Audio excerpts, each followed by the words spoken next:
Hello everyone, in this video we will discuss the NCERT exemplar problem from the chapter Human Eye and the Colorful World. Now these MCQ are very important. अभी CBSE exam होना है और उसमें 18 MCQ frame होते हैं और ये सभी क्वेश्चंस बहुत ही इंपॉर्टेंट है. अभी इस वीडियो में हम क्वेश्चंस के आंसर तो डिस्कस करेंगे बट साथ में इस कंसेप्ट पे और क्या MCQ फ्रेम हो सकते हैं और इसमें क्या क्या इंपॉर्टेंट फिनोमिना है जो हर MCQ से रिलेटेड है वो डिस्कस करने वाले हैं. Now for example the first question is there, a person can not see distinctly object kept beyond 2 meter, which means the person is able to see the object which is just the distance less than 2 meter but not able to see the object which is beyond 2 meter, which means a person is suffer from the defect known as myopia. In case of myopia we are able to see the nearby object but we are not able to see the far away object. So this is the first kind of MCQ where we have to identify the defect. Now the next part of this these type of a question that we have to answer which kind of lens is to be used to correct this defect. Now myopia is corrected by using a concave lens, and if concave lens has a focal length negative, so here are 4 options are there. This defect can be corrected by using a lens of power. Now they are not asking the focal length, they are asking about the power. So power is inverse of focal length. Now if focal length is negative, power also negative, तो यहाँ पे ये जो 2 answer हैं ये तो अपने आप ही ऑप्शन इनकरेक्ट हो गया A और C. अब हमें बताना है B और D में से करेक्ट ऑप्शन क्या है. सो नाउ फोकल लेंथ आपको गिवन है 2 मीटर बिकॉज यहाँ तक हम देख पा रहे हैं, इसके बियॉन्ड नहीं देख पा रहे, तो it is 2 metre. So it will be now -2 because it is a concave. So power is equal to 1 upon that is 1 upon -2 metre. So answer comes out to be -0.5 diopter. So here B is the correct answer. Now this question can be framed also in a way, अगर यहाँ पे distance ज़्यादा लिखा होता और हम पास का नहीं देख पा रहे हैं और दूर का हम देख पा रहे हैं, which means then the person is suffer from the hypermetropia, और hypermetropia को correct करने के लिए we always use the convex lens. अब यहाँ पे एक ट्रिक है आपको ये लर्न करने का, क्योंकि एग्ज़ाम टाइम में प्रेशर होता है और आप भूल जाते हैं कि मायोपिया और हाइपरमेट्रोपिया ये 2 डिफेक्ट हैं. अब इनका करेक्शन कैसे किया जाए. मायोपिया छोटा वर्ड है, छोटा. कनकेव, केव भी एक छोटी सी गुफा होती है. हाइपरमेट्रोपिया बहुत लंबा वर्ड है. कन्वेक्स, एक्स एंड तक जाता है, तो हाइपरमेट्रोपिया कन्वेक्स. तो ये जस्ट एक ट्रिक है कि आप एग्ज़ाम टाइम पे ये कोरिलेशन ना भूलें तो आप इजीली ये याद रख सकते हैं. सो अब हम सेकंड क्वेश्चन पे आते हैं. A student sitting on the last bench can read letters written on the black board but it is not able to read the letter written in his text book. अब that is which of the following statement is correct. Now in this question the student is suffering from hypermetropia because he is able to see the far away object but he is not able to see the nearby object, which means now the near point of his eyes has receded away, so the near point has exceeded, that is why he is not able to read the nearby letters. Now the next question is on the basis of dispersion of light, where a prism ABC with BC base, here BC is the base which is in the example, a narrow beam of white light incident on the prism. beam of light, अब ये important है, जब भी आप diagram बनाएं तो उसमें arrow ज़रूर बनाना है इंसिडेंट रे का, ठीक है. In which of the following case after dispersion the third colour from the top correspond to the colour of sky.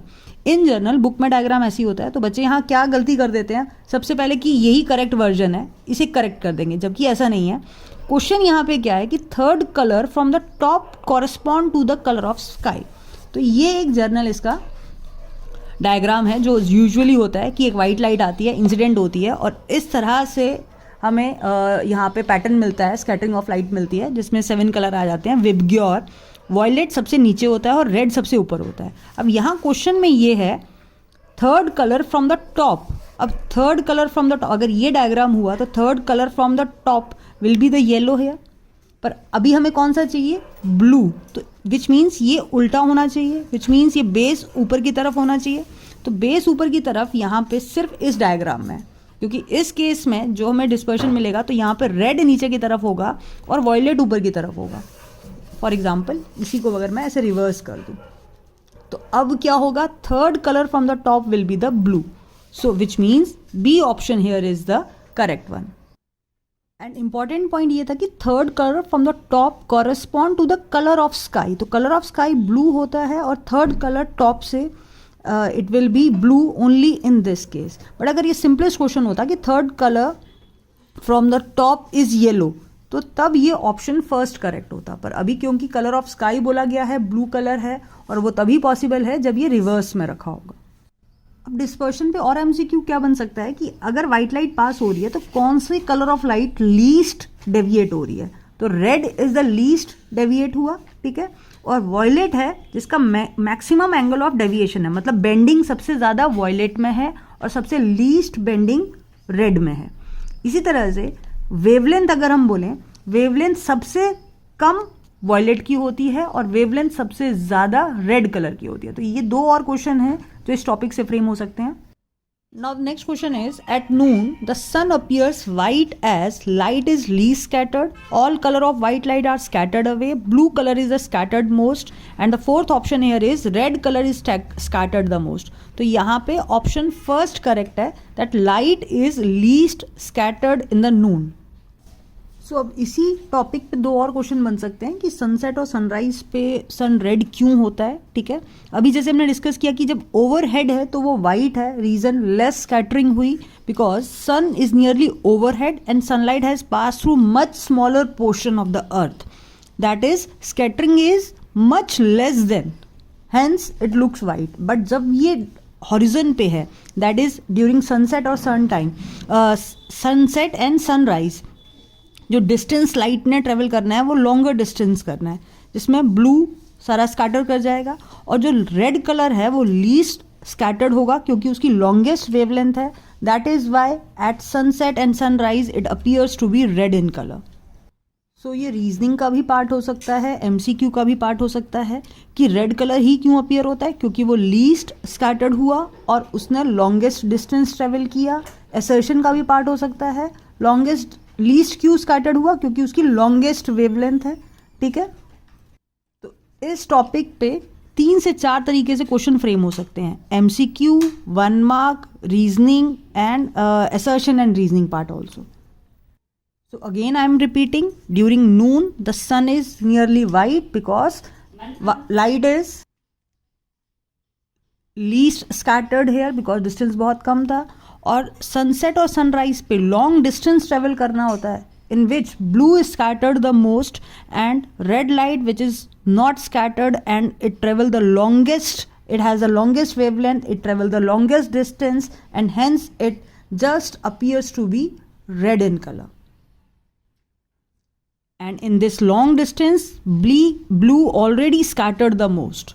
That is why we can say only the red color is reaching our eyes, hence it is reddish in color.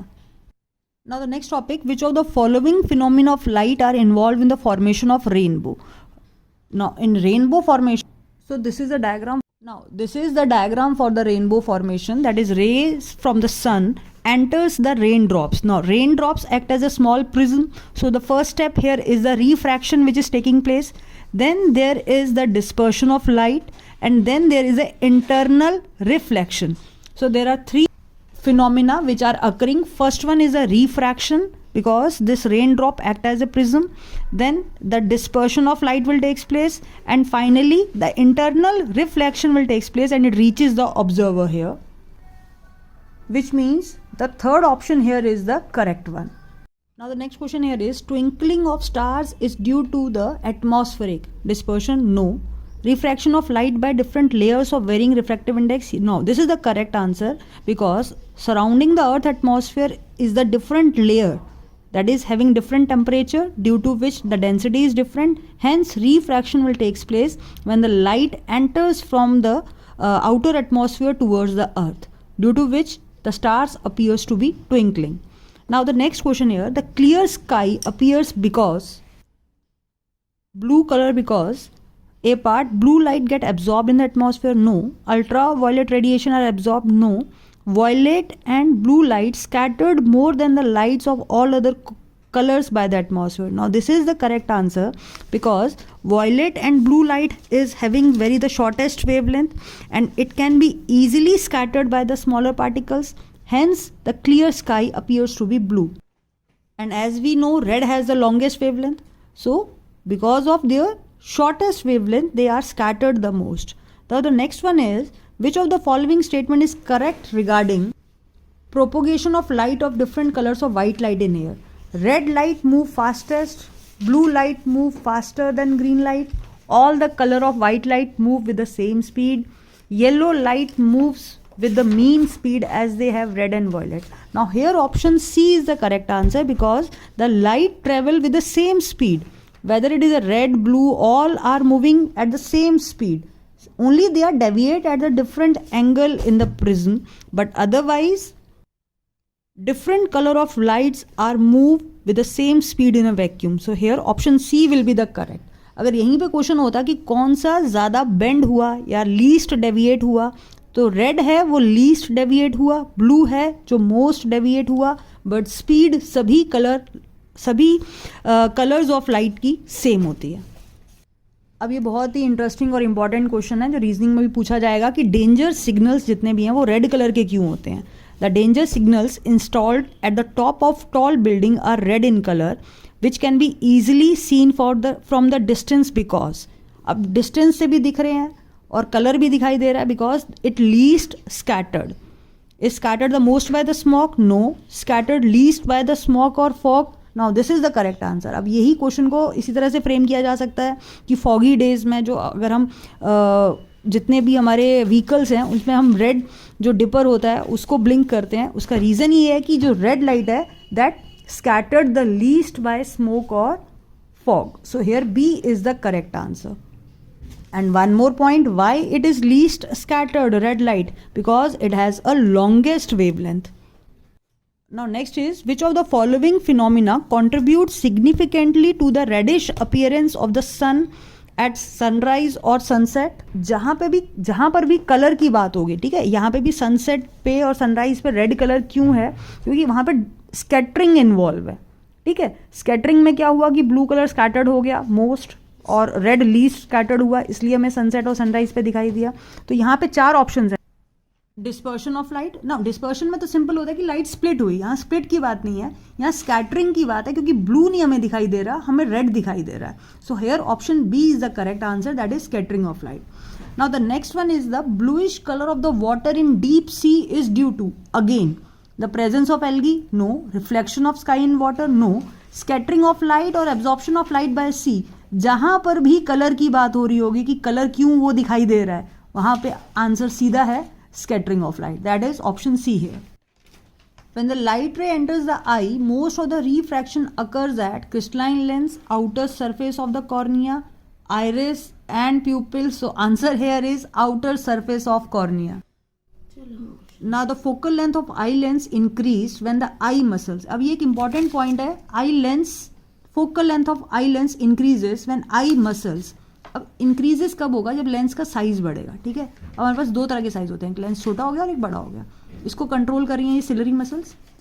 ठीक है, तो जब ये size बड़ा हो रहा है तो इसकी थिकनेस कम हो रही है और जो मसल्स हैं वो रिलैक्स हो रही हैं. बट जब साइज छोटा हो जाएगा तो फोकल लेंथ कम हो जाएगी, ये स्ट्रेच में आ जाएंगी और लेंस थिक हो जाएगा. तो अभी क्वेश्चन क्या है? The focal length of eye lens increase. अगर फोकल लेंथ इंक्रीज हुई, देखो इंक्रीज हो रहा है यहाँ पे, तो अब मसल्स क्या हुई? रिलैक्स हुई और जो लेंस था वो थिन हो गया. यहाँ पे दूसरे केस में जब फोकल लेंथ कम हुई तो ये लेंस साइज छोटा हो जाएगा, साइज छोटा हो जाएगा मतलब थिक हो जाएगा. तो यही क्वेश्चन दोनों तरीकों से फ्रेम हो सकता है. इंक्रीज हुई तो क्या हुआ, डिक्रीज हुई तो क्या हुआ. अभी इंक्रीज की बात चल रही है तो they are relax and become thinner. Similarly अगर यहाँ पे बोला जाता है कि डिक्रीज हो गया तो डिक्रीज होने का मतलब है दे आर वेरी कॉन्ट्रैक्ट, वो बिल्कुल ही कॉन्ट्रैक्ट हो गई हैं और लेंस थिकर बन गया है. ठीक है, अब नेक्स्ट भी इंपॉर्टेंट क्वेश्चन है रिलेटेड टू डिफेक्ट्स. अब यहाँ पे क्वेश्चन क्या है? Which of the following statement is correct? A person with myopia can see distant object. Wrong. Myopia में सिर्फ हम नियर बाय ऑब्जेक्ट देख सकते हैं, दूर का नहीं देख सकते. A person with hypermetropia can see the nearby object clearly? No, hypermetropia में सिर्फ हमें दूर का दिखता है, पास का दिखता नहीं है. C, a person with myopia can see nearby object clearly. So this is the correct option here. So by this we have completed the exemplar question from the human eye and the colorful world.